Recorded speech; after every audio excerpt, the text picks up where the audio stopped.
First of all, let me start with a profound apology for our inability to meet at the first instance when I last visited Lagos. My sincere apologies because the activities which were lined up were just too many, and I couldn't cope, to accomplish all of them.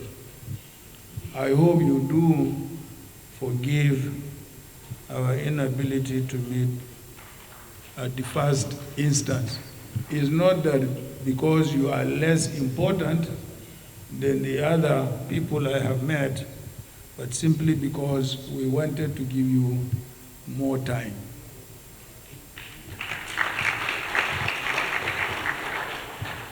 Let me also use this opportunity to pay tribute to members of the Guild in the fight to restore democracy in this country.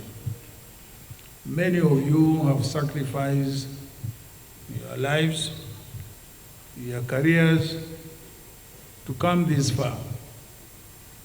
So let me pay tribute to the contributions of the Guild as far as our democratic restoration is concerned.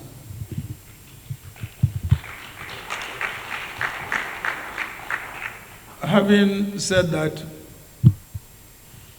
as very typical of me, I had sat down to analyze the challenges facing our country and came up with a 5-point policy program, which in a broad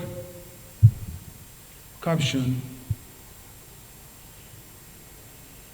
the unity of our country has been threatened.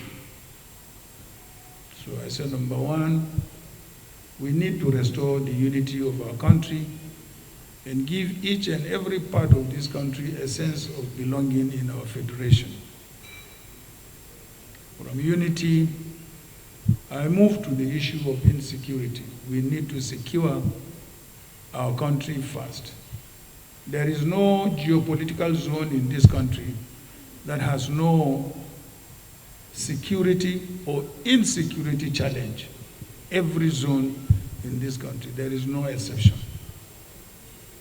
Thirdly, I moved to the issue of economy.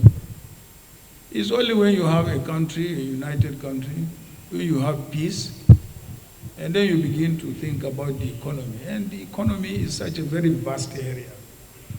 Youth unemployment, inflation, so many things under economy.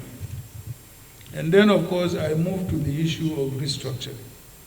For anybody who has followed up my political career will know that I had started advocating for restructuring since we were in office, when it was very, very unpopular, particularly in my own constituency in the northern part of this country. I still went ahead because it is something that I believe will bring more unity to this country and give every part of this country the opportunity to develop at its pace and with its own resources.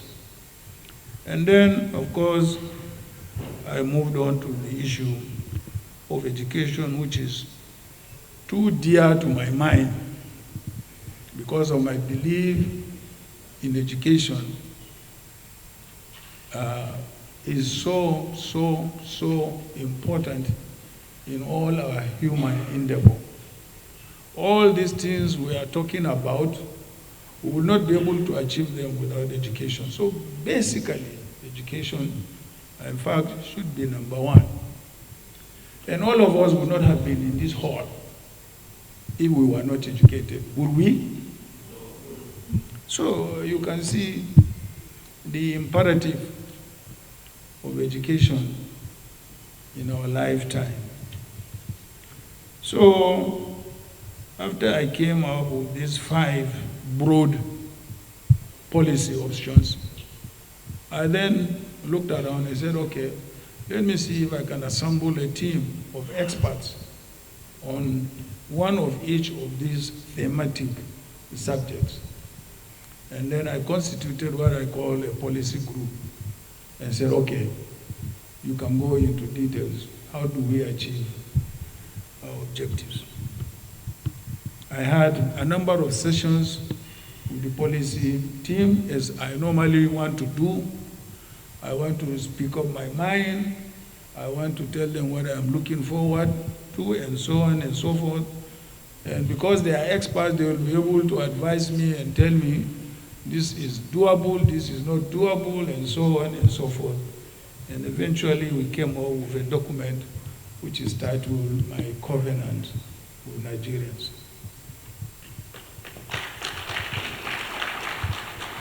That document, I believe, is available, or must have been available to all of you, and as well as members of the Guild.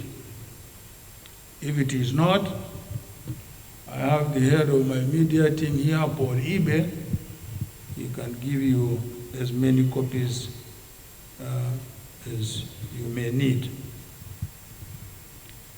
So, distinguished ladies and gentlemen of the Guild, these are my opening remarks, and then I will be glad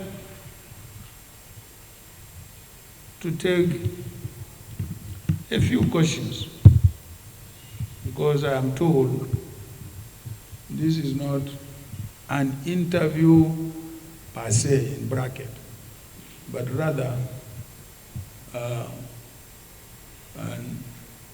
a short interactive session on my way to the airport.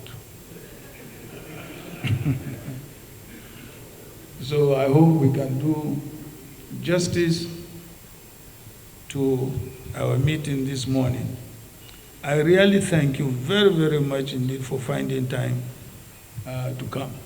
I know many of you live in various parts of Lagos. I have lived in Lagos since 1969, married in Lagos. I was here when all the roads and the bridges, the flyovers were built in my presence. There is no part of Lagos I have not lived. First of all, Victoria Island, Ikoyi, Aguda, Ikorodu Road, Antony Village. So, I saw Lagos being built from the old Carter Bridge. When I tell people that we used to trek from Victoria Island to number 1 Brickfield Road, Ebute Meta, on foot to attend to classes of our training and then go back on foot. So I must let you understand I'm a Lagosian.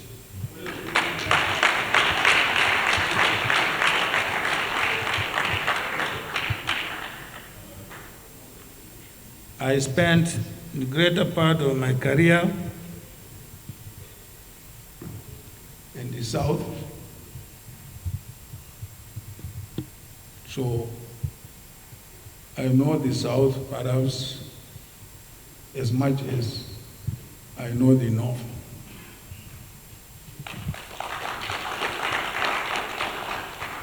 I consider myself not only a true Nigerian, but a very true Nigerian in the real sense of the word. So let me thank you again for giving me this opportunity to appear before you and to have a brief and short interactive sessions with you. So I thank you very much for your time, and we can begin. Thank you.